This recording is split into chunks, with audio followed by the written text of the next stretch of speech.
ser cristão não é seguir uma religião. Ser cristão é um estilo de vida. É um estilo de vida. E esse estilo de vida, o que é um estilo? Um estilo é aquilo que molda como as pessoas lhe veem e molda o seu comportamento. Ou seja, quando eu digo que ser cristão é ter um estilo de vida, é se comportar como um cristão, é ter aparência de cristão, é ser reconhecido como cristão. Porque senão nós vamos ser só mais um em multidão. Ah, tem religião? Tem, eu sou cristão. Tá, e o que isso impacta na tua vida? O que isso muda na tua vida? Ah, não, eu vou para a igreja às vezes e tal. Deus não nos chamou para sermos religiosos, de só virmos para a igreja. Deus nos chamou para ter uma vida com Ele. E para nós termos essa vida, para nós termos esse relacionamento com Ele, o que é preciso? É preciso que nós o conheçamos. Todas as vezes eu falo isso aqui. Nós só gostamos de estar perto, nós só nos relacionamos com quem nós conhecemos.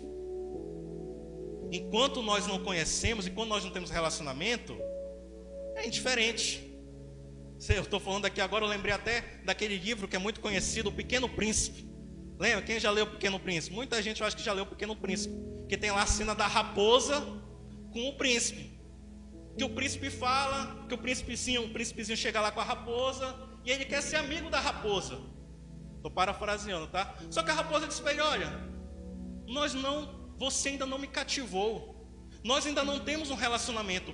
Para mim, você é igual a trocentos outros meninos que estão aí e eu sou igual a várias outras raposas. Mas se você me cativar, se você ter relacionamento comigo, eu vou ficar lhe aguardando. É uma linguagem poética, o livro é muito legal, até recomendo. Eu vou ficar lhe aguardando ansiosamente. Quando chegar perto da hora, eu vou estar esperando você e assim vai. Da mesma forma é com Deus, queridos. Você só vai ter um relacionamento com Deus se você conhecê-lo, se você procurar conhecê-lo, se você procurar saber quem Ele é, o que Ele fez por você, o que Ele faz por você hoje, o que Ele fará por você. Por isso, estou tendo aí uma série de ministrações, se você pegar lá desde o início do ano, basicamente, estou falando sobre os princípios básicos: justificação, graça, salvação. O que significa isso? O que você ganha? O céu, a queda. E agora eu quero falar sobre mais um aspecto. Na verdade eu não vou falar bem desse aspecto, mas a gente vai tangenciar ali esse aspecto, que é o quê? A soberania divina. Queridos, nosso Deus é soberano. Lembra da música? Nosso Deus é soberano, Ele reina antes da fundação do mundo. Nosso Deus é soberano, queridos. Nosso Deus está acima de todas as coisas. Nosso Deus está acima de todos os universos. Às vezes, a gente fica se questionando, eu já me questionei muito. Cara, será que existe vidas em outros planetas? Eu confesso até que eu acho que exista. Mas se existir, eu sei que Deus é soberano sobre elas. Porque não há nada maior que o nosso Deus. Não há nada maior que o nosso Deus. E um desses princípios da nossa vida como cristão é esse: reconhecer a soberania de Deus. Está lá, a fonte celestial da nossa existência. Você está aqui hoje.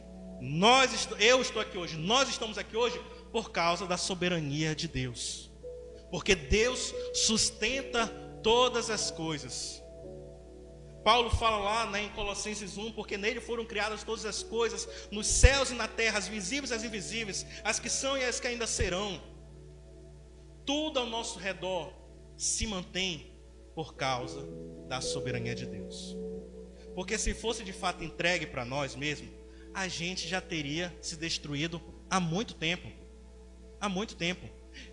Porque, como eu sempre falo aqui, para onde você olha é o quê? É tristeza. Para onde você olha é guerra. Para onde você olha é problemas.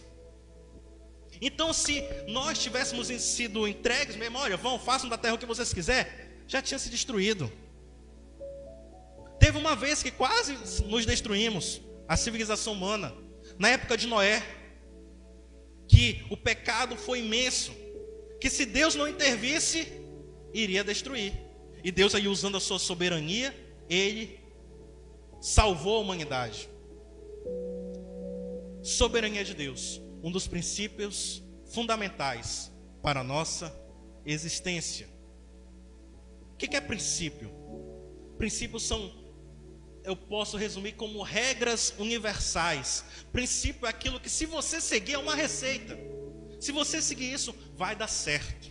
Não importa a situação, não importa o lugar. Princípio não é aquilo, eu vou seguir aqui na igreja e vai dar certo. Não, e fora não dá. Não, exemplo de princípio: semear e colher. Aquilo que o homem planta, isso aí vai ceifar. Isso é tão princípio que até nas outras religiões tem, que eles chamam de karma, né? O que você fez, você vai receber na mesma proporção. Princípio. E aqui nós vamos ver o princípio, já encerrando a introdução, o princípio da soberania de Deus. O princípio que, se nós reconhecermos isso, nós vamos viver bem. E eu quero convidar você a abrir lá em Gênesis, capítulo 1. Vamos lá. No princípio criou Deus os céus e a terra.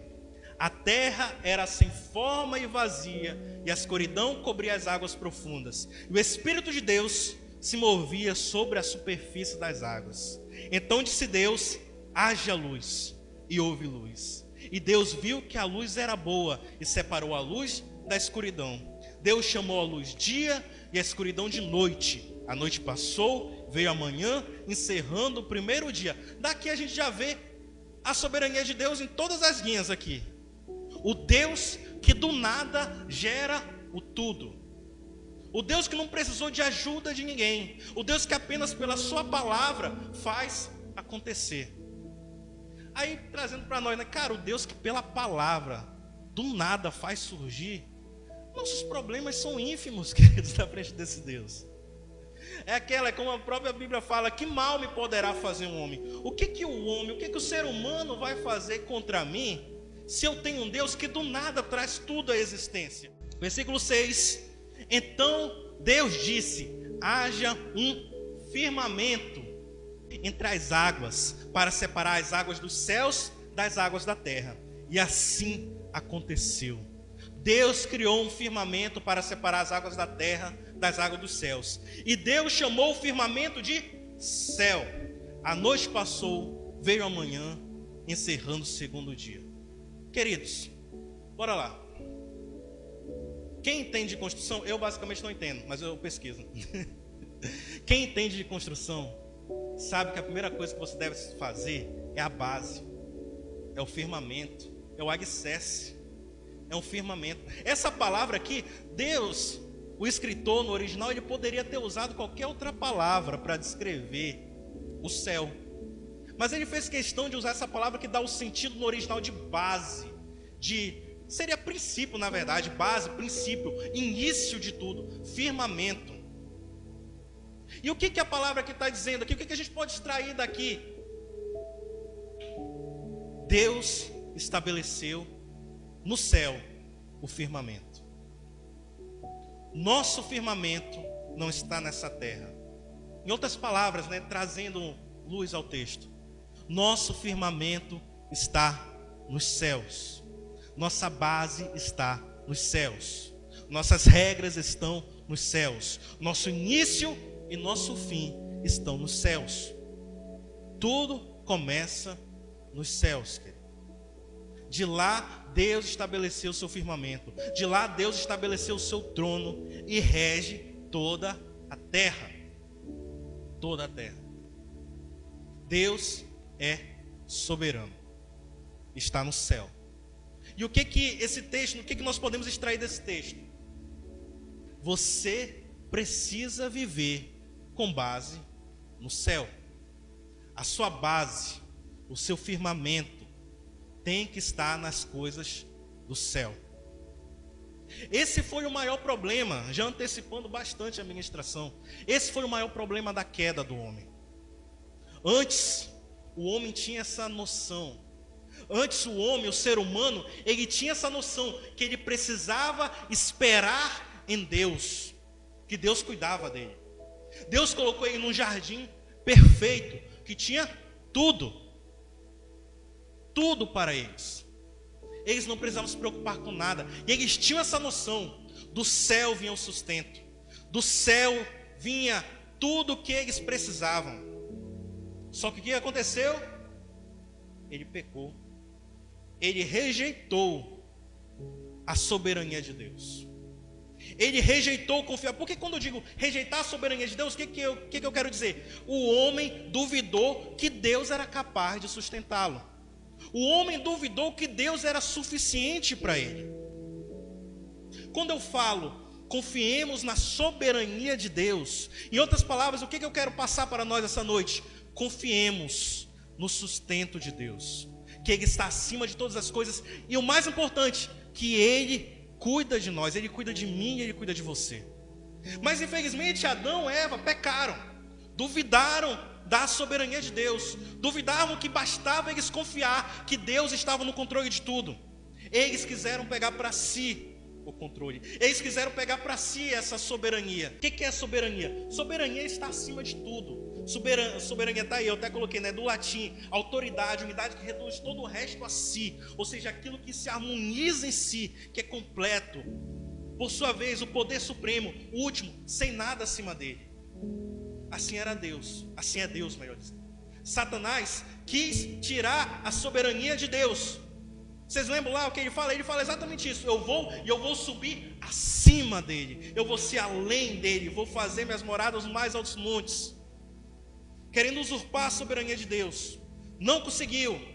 Foi tentar os humanos, dizendo que eles também poderiam ser soberanos, dizendo que também eles poderiam ser donos de si mesmos. Mas o que aconteceu? A queda, falha, destruição. E a partir desse momento, o homem que antes olhava para o céu esperando em Deus, agora ele teria que olhar para a terra. Do suor do teu rosto comerás. Agora você entende a analogia? Agora você não vai mais depender de cima, você vai depender de baixo. Você vai ter que arar a terra, você vai ter que depender das coisas dessa terra. E essa terra não vai ser boa para você. Essa terra vai produzir espinhos, essa terra vai produzir tudo que é ruim. O homem trocou o olhar para o céu pelo olhar para a terra. E qual é o problema? Muitas vezes nós, ainda hoje, a gente olha para Adão, né, e fica, cara, que bicho burro, cara. Como pode? Tinha tudo e trocou. Tinha tudo, tinha uma vida boa e trocou. Se não fosse ele, eu tinha um colega que falava, cara, alguém que não quer encontrar no céu é Adão e Eva, cara, porque ele sempre brincava desse jeito. Porque senão eu vou perder minha salvação, brincava ele. Os caras tinham tudo. Adão e Eva tinham tudo, eram perfeitos. Mas trocaram o confiar em Deus por querer confiar em si mesmo. Nós olhamos para eles e achamos, cara, que pessoas burras, que pessoas idiotas, com todo respeito. Mas muitas vezes nós somos da mesma forma. Sempre ministrei isso aqui. Nós sempre tendemos a querer para nós o controle. Nós como cristãos, falo como cristão, sempre queremos ter o controle. Nós entregamos a nossa vida a Deus, mas no primeiro momento nós pegamos a nossa vida de volta. E o que acontece? Destruição, morte. Porque nós não estamos acima de coisa alguma. Você não sabe nem o que vai acontecer daqui a pouco, quando sair daqui. Você tem a ideia que vai chegar na sua casa. Se vai chegar, nós não sabemos, que em nome de Jesus chegue. Mas nós não temos controle das coisas. E toda vez que nós tentamos usurpar esta soberania de Deus, nós nos damos mal. Nós somos destruídos. Nós somos jogados para baixo. É correr atrás do vento, querido. Por que o mundo está um caos? Porque o mundo rejeita a soberania de Deus. Porque o mundo rejeita confiar em Deus. Salmos 115:3. Mas o nosso Deus está nos céus. Nosso Deus está lá no firmamento e faz tudo o que lhe agrada. Daniel 4:35, Nabucodonosor falando sobre o nosso Deus. Todos os povos da terra são como nada diante dele. Ele age como bem lhe apraz, com os exércitos dos anjos e com os habitantes da terra. Ninguém é capaz de se opor a Deus ou à sua vontade, ou questioná-lo dizendo, explica-te, por que age assim? Próximo aí, Isaías 46:9 e 10. Lembrem do que aconteceu no passado. Isso é o Senhor falando. Lembrem do que aconteceu no passado e reconheçam que só eu sou Deus, que não há nenhum outro. Desde o princípio, ou seja, antes de acontecer, eu já falo o que vai acontecer. Desde o princípio anuncio o que há de acontecer, e desde a antiguidade revelo as coisas que ainda não sucederam. E digo, o meu conselho permanecerá em pé, e farei toda a minha vontade. Nosso Deus é soberano. Nosso Deus é soberano. E como que é essa vontade de Deus? Como é que é essa soberania de Deus? Para depois a gente entender o contraponto dela. Como que é a soberania de Deus? 3 pontos aqui resumem basicamente não a soberania de Deus, mas onde a soberania de Deus atua. São sinais que ali há a soberania de Deus, ou seja, que ali Deus está no controle. Primeiro, pode passar aí, Davi. Tudo funciona. Queridos, nosso Deus sustenta todas as coisas. Nós vemos lá em Colossenses. Nosso Deus é organizado e tudo funciona. Basta você olhar para a natureza. Natureza é o maior exemplo disso. Por isso que na palavra fala, cara, ninguém vai poder chegar diante de Deus e dizer, eu não sei nenhuma divindade, não sabia que existia. Porque basta você olhar para a natureza e você vê que Deus se manifesta na natureza, como é perfeita. Cada pôr do sol bonito que está tendo aqui em Manaus ultimamente, né, que você vê as cores. E o sol sempre vem no mesmo dia, na mesma hora, e morre. Primavera, verão, tudo funciona assim. Sabe lá quantos milhões de anos, milhares de anos. Tudo organizado. Tudo organizado. Nosso corpo é outro exemplo. Tudo organizado. Por isso que é inadmissível a ideia que o caos gerou tudo isso. Porque como é que do caos sai a ordem? Não tem como. Então, o primeiro sinal da confiança de Deus, do reconhecimento da soberania de Deus é esse: tudo está funcionando. Então, se tem algo não funcionando na sua vida, se tem algo não funcionando, sei lá, onde quer que você esteja, é porque ali pode ser que esteja ausente a soberania de Deus. Mas aí nós também não vamos ficar, Deus, você não está aqui, tudo e tal. Não. Que aí vem outro ponto, né? É declarar, Deus, o Senhor reina aqui. Eu não aceito essa situação. Nós entregamos tudo a Ti. Minha saúde está mal, minha saúde não está funcionando, meu corpo não está funcionando. Deus, o Senhor é o dono da minha vida.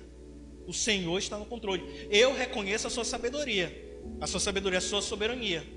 Quer que o Senhor me cure, quer que o Senhor não me cure. É isso aí que é reconhecer a soberania de Deus. Está disposto mesmo a morrer, mas confiando nele. Então, primeiro ponto do reconhecimento que a soberania de Deus está naquele lugar, o que? Tudo funciona. Tem doença, não está funcionando, declare saúde. Está com problema na sua vida em alguns aspectos, declare a bênção. E isso, querido, nós temos que começar a adotar para a nossa vida como um todo. Lembra? Princípio. Tudo funciona. Nosso Deus é um Deus de ordem. Organiza a sua casa. Organiza seu carro, os homens que tendem a deixar o carro bagunçado. Procure organizar as coisas ao seu redor. Mamãe sempre bateu muito nessa tecla. Arruma as coisas. A mamãe tem esse lado mais pentecostal de ser, né? Arruma isso. A desordem traz demônios. A desordem, a sujeira traz isso, traz aquilo. E é verdade, queridos, Deus não habita nesses lugares. Num lugar sujo, imundo, Deus não habita lá. Ele pode até entrar lá para resgatar, mas habitar ele não vai. Porque nosso Deus é santo, é puro, é limpo. Então, quando eu digo de ordem, quando eu digo que isso é um princípio, é em todos os aspectos da sua vida. Ordem no trabalho, ordem na casa, limpeza, os 5S, é tudo, vale para tudo isso, querido. Porque é assim que é o nosso Deus. E o que acontece? Por que eu estou batendo tanto nessa tecla? Queridos, nós somos o quê? Cristãos. Você sabe o que quer dizer cristãos? Pequenos cristos, imitadores de Cristo, embaixadores de Cristo. O embaixador, ele representa o seu país. E o embaixador, ele tem que se parecer com alguém do seu país. Então, se o meu Deus é um Deus de ordem, se o meu Deus é um Deus organizado, se o meu Deus é um Deus que onde Ele está faz funcionar, assim serei eu. Pastor, não consigo ser assim. Começa a declarar da sua vida. Ah, pastor, onde eu chego eu sou meio atrapalhado, eu vou atrapalhando mais. Declare o oposto na sua vida. Eu não aceito ser dessa forma. Eu vou ser parte da solução, não parte do problema, como os coaches dizem aí, né? Eu vou ser parte da solução. Porque o meu Deus é assim. O meu Deus, ele vê quebrado e ajeita. Lembra lá da escola de líderes que a gente estudava antes, na época de 2012? Princípio da mordomia. Cuidar daquilo que Deus lhe deu na sua mão. Porque assim é o nosso Deus. Deus cuida de toda a sua criação. Ele manifesta a sua soberania dessa forma. Tudo funciona. Segundo ponto, tudo em abundância. Onde o nosso Senhor está, querido, onde Deus está, tudo é em abundância. Tudo. E quando eu digo essa abundância, não é só abundância de dinheiro, não. É abundância de felicidade, alegria, paz. Pode ver, queridos, infelizmente, quanto mais afastado do cristianismo é um país, mais ele não tem essas coisas. Eu e a Naira, a gente estava assistindo um documentário sobre o Haiti. Haiti, o país mais pobre da América, quiçá o mais pobre do mundo. Acredito que seja um dos menores DHs. E infelizmente é um país totalmente afundado na feitiçaria. Eles chamam lá do nome que eles quiserem, mas é puramente feitiçaria o que eles fazem. E olha como é o país, querido. Um país sem governo. Aqui às vezes a gente fala mal do governo e tal, mas aqui a gente tem ordem, tem um governo ainda, tem leis. Lá não tem lei. Lá é uma anarquia. Lá, se você ficar doente, já era. Você não tem hospital, não tem nada para você levar. Lá nada funciona. E além de lá nada funcionar, lá tudo é escasso. Escasso. Não tem nada. Não tem comida. Não tem água. Não tem o mínimo para as pessoas sobreviverem. Porque estão distantes do nosso Deus. E esse é um ponto muito importante que o pessoal sempre se Deus existe, por que tem fome no mundo? Por que tem isso? Queridos, Deus sempre está disponível para todos. O problema é que nós procuramos os outros caminhos. Neste documentário mesmo que a gente viu. E era um documentário, não era um documentário cristão, era um documentário desse pessoal que faz documentário sobre os países mesmo. E eles lá entrevistando as pessoas, o jornalista, e a pessoa lá, o haitiano, falando: nós não precisamos de outro Deus, nós não precisamos de outra religião, nós temos a nossa. Aí como eu e a Naira conversamos sobre, cara, mas é muita cegueira, cara. Olha para onde esses teus deuses aí, olha para onde esses demônios que quer que seja estão te levando. E a pessoa insiste. E aí, é Deus que não está lá? Não, é as pessoas que se afastam de Deus. Por isso a fome no mundo, por isso a destruição, por isso a morte, a guerra.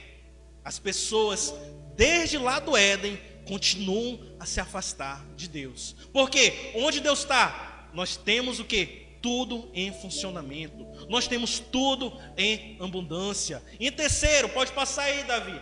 Nós temos também tudo em excelência. Nosso Deus é o Deus de excelência. Tudo que Ele faz bem feito. Mais uma vez olhando para a natureza. Como é bonito. Ontem eu estava num casamento, né? Ali por volta de 6 da tarde, começou a aparecer um monte de arara vindo assim. Eu fiquei olhando, cara, que coisa bonita, cara. Tava lindo, o pôr do sol, as araras, elas lá em cima, fazendo os ninhos dela. Eu pensando, cara, como é que elas não caem daí? Porque o ninho balança, mas elas ficam firmes lá. Tudo perfeito, tudo de excelência. Quando você olha lá para o Antigo Testamento, as descrições de como deveria ser o templo, tudo de excelência. Quando Deus deu as leis lá para o Antigo Testamento, o que Ele queria? Ele queria um povo excelente, um povo irrepreensível. Tanto que eu não sei se o apóstolo Paulo, o apóstolo Pedro fala sobre isso também, que nós temos que procurar nos apresentar irrepreensíveis perante Ele, porque Ele é um Deus de excelência, tudo perfeito. E queridos, é interessante como esses princípios, como eu falei, se aplicam a tudo. Se você vai nas empresas, elas buscam as mesmas coisas. Elas buscam o quê? Elas buscam que tudo esteja em funcionamento, que o seu produto funcione. Ela busca que o seu produto seja, de certa forma, abundante para as pessoas terem acesso. E ela busca o quê? Excelência. máxima excelência. Você vai ver lá, pega o iPhone, por exemplo, uma das princípios do iPhone, até uma criança pode usar, um celular, até uma criança pode usar. Pode dar um celular para uma criança ver se ela não vai conseguir usar. Isso é excelência. Princípios que se aplicam a tudo. E mais uma vez, repito, nós como cristãos devemos buscar esses princípios. Por quê? Porque nós somos embaixadores de Deus nessa terra. As pessoas têm que olhar para nós e ver Cristo. Na velha aliança era assim. Por que Deus deu várias leis para o povo de Israel? Para que as nações, ao olhassem Israel, vissem: Israel é diferente, Israel é diferenciado. Agora, isso cabe a quem? Cabe a nós como cristãos. Temos que ser funcionais, temos que fazer as coisas funcionarem. Temos que ter tudo em abundância, quer dizer, ter paz, alegria, abundância, ter abundância na nossa vida e fazer tudo com excelência. Deus escreveu o mundo dessa forma. E nós, que viemos dele, buscamos também essa coisa. Você não gosta de algo excelente? Você gosta. Você não gosta de algo em abundância? É melhor ter do que faltar? Você não gosta de algo que funcione? Pois é. Temos que aplicar isso na nossa vida. Saúde, principalmente. Por exemplo, nós sabemos, cara, comidas gordurosas, etc., fazem mal, mas mesmo assim a gente vai lá. Por quê? É isso é a nossa natureza ainda, que nós temos que lutar contra. Cuidar do corpo, isso é excelência. Princípio da mordomia, de novo falando, né? Como eu falei naquela hora, arrumar as coisas, arrumar a casa, arrumar isso, arrumar aquilo. Ser parte da solução, não parte dos problemas. Amém, queridos? Declarei, vamos lá, fazer igual no encontro. Declarei sobre minha vida, repita comigo, sobre minha vida, tudo funciona. Tenho tudo em abundância. E faço tudo com excelência. Em nome de Jesus. Amém? Dê um aplauso ao Senhor, querido. Glória a Deus. Então o que aconteceu? Como eu estava falando antes, a saída do jardim foi horrível, porque criou essa dicotomia, essa divisão.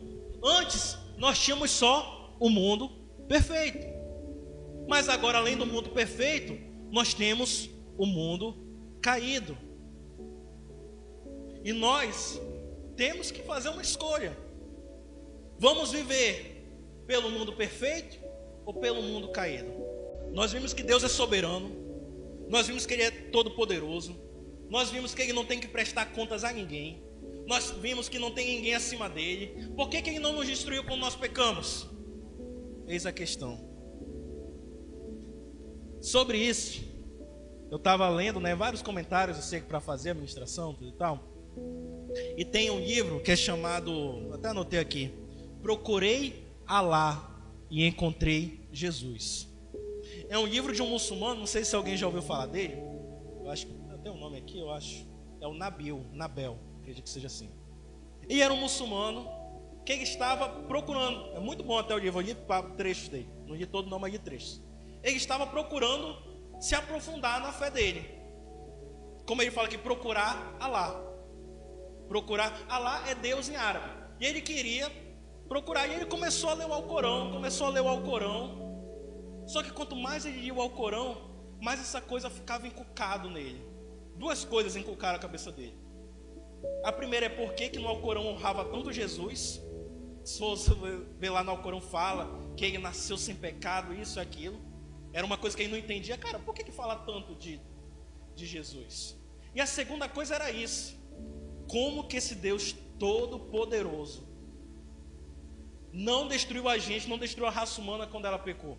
E esse era um ponto que eu sempre questionei. Cara, por quê? Mas ele dá uma conclusão muito boa, que eu quero até ler. Cadê?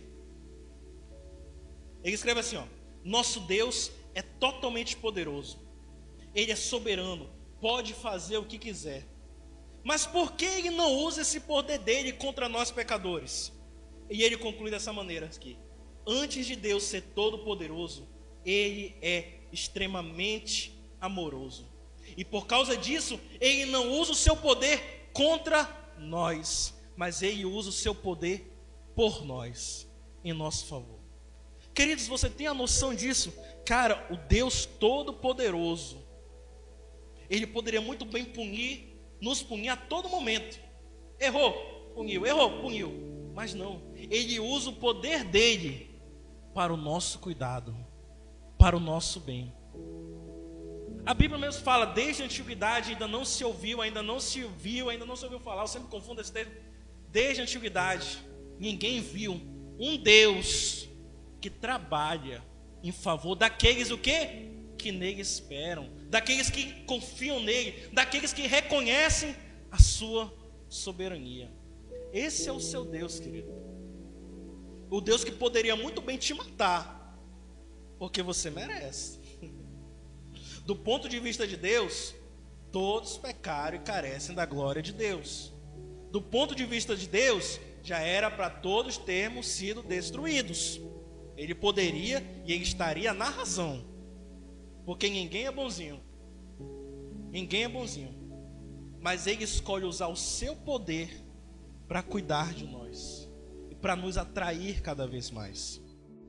A partir de qual mundo você pretende viver? Porque é isso.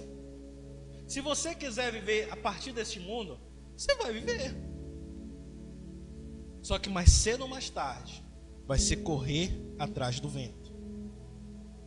Porque nós não temos controle sobre as coisas dessa terra. Nós não temos controle sobre a nossa vida. Por mais que nós planejemos, o planejar é do homem, o executar é de Deus. Então, essa tem que ser uma pergunta que sempre tem que ressoar no nosso coração. Cara, eu estou vendo isso a partir de que perspectiva? Eu estou vendo isso a partir de que ótica? A partir da ótica terrena, pela minha própria força, ou a partir da ótica de Deus? Porque para Deus não existe impossível. Queridos, isso é real, queridos. Quando nós confiamos em Deus, Ele age por nós. Eu não sei, aquele velho papo, eu não tenho a mínima ideia do que você esteja passando. Você não tem a mínima ideia do que eu estou passando.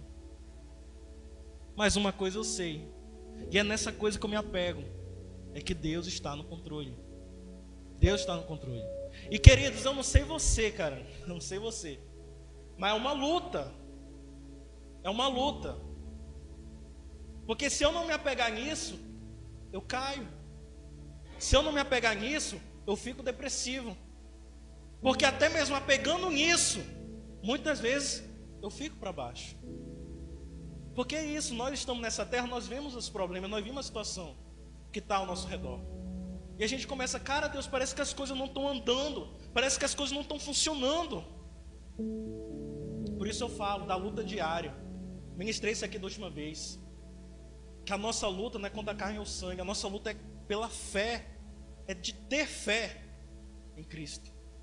Não lembro exatamente do versículo, mas é nesse sentido. Nós precisamos continuamente ter esse questionamento na nossa cabeça. Cara, eu estou vivendo pela ótica de Deus ou pela ótica dessa terra?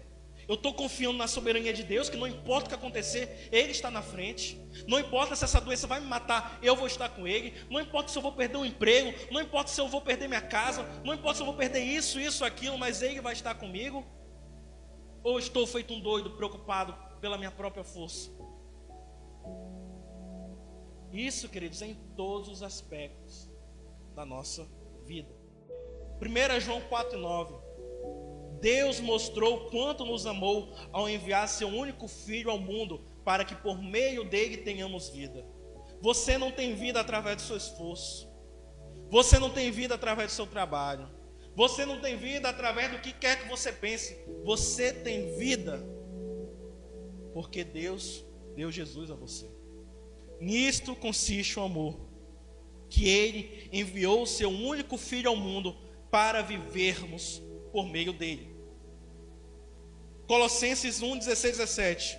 Pois nele foram criadas todas as coisas, nos céus e na terra, as visíveis e as invisíveis, sejam tronos, sejam soberanias, principados, potestades, tudo foi criado por meio dele e para ele.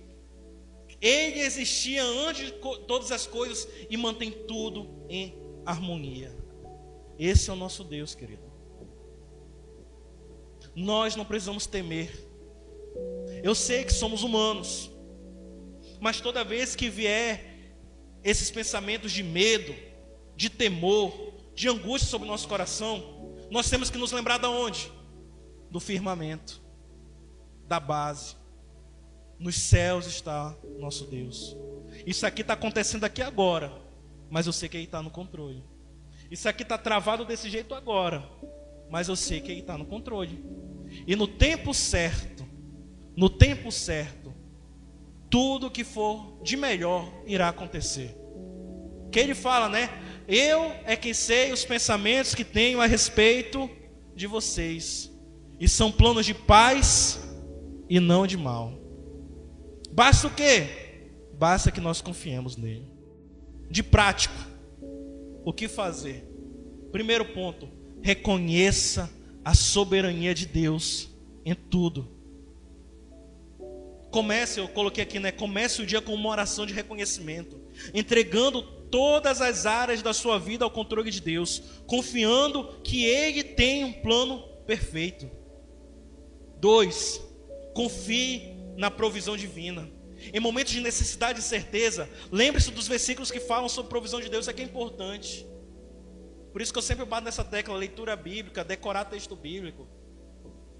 Porque nesses momentos, é essas coisas que tem que vir à sua cabeça. Veio angústia, veio incerteza, lembre-se dos versículos. Eu coloquei aqui, né? Salmo 115, 13, que a gente leu. Isaías 46, 9 ao 10, que diz que Ele está no início e já planejou o fim. Pratique a gratidão diariamente, agradecendo pelo que você já tem e confiando que Deus proverá o que falta. 3, viva dentro do propósito de Deus.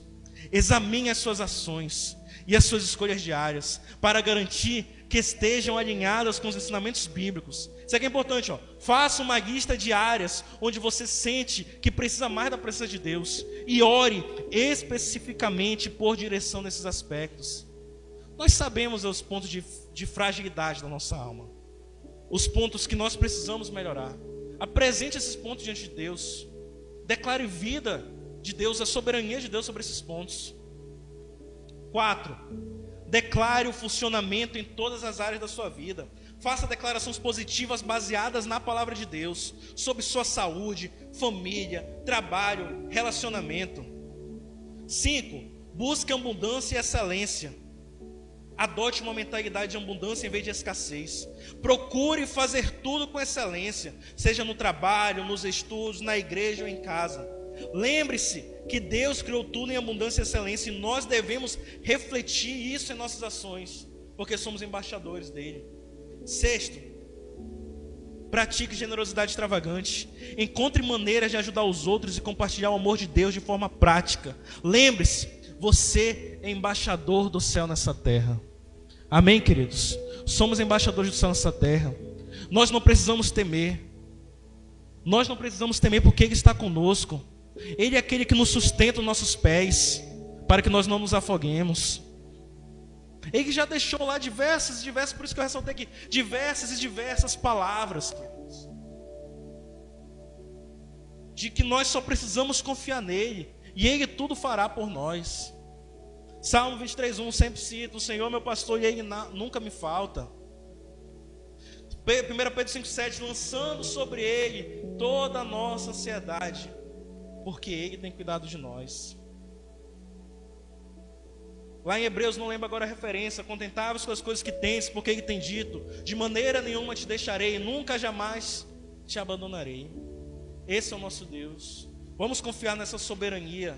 O ministério de louvor pode vir. Confiemos na soberania de Deus. Ele está no controle.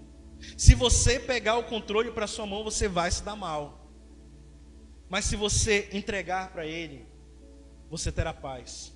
Porque os planos dele são o quê? De paz e não de mal. Deus tem um plano maravilhoso na sua vida. Só precisa você confiar nele. E Ele tudo fará. E eu não estou falando isso aqui, não, isso é Bíblia, queridos.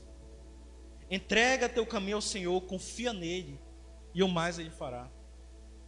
E nós temos exemplos, tanto como igreja, quanto pessoa que assim aconteceu. Você com certeza deve ter aí seus exemplos, das vezes que você achava: cara, não vai ter saída, não vai ter jeito, não vai dar. Mas confiando nele, você venceu. Amém, queridos? Que o Senhor continue falando conosco através dessa palavra. Dê um forte aplauso ao Senhor, amém? Glória a Deus.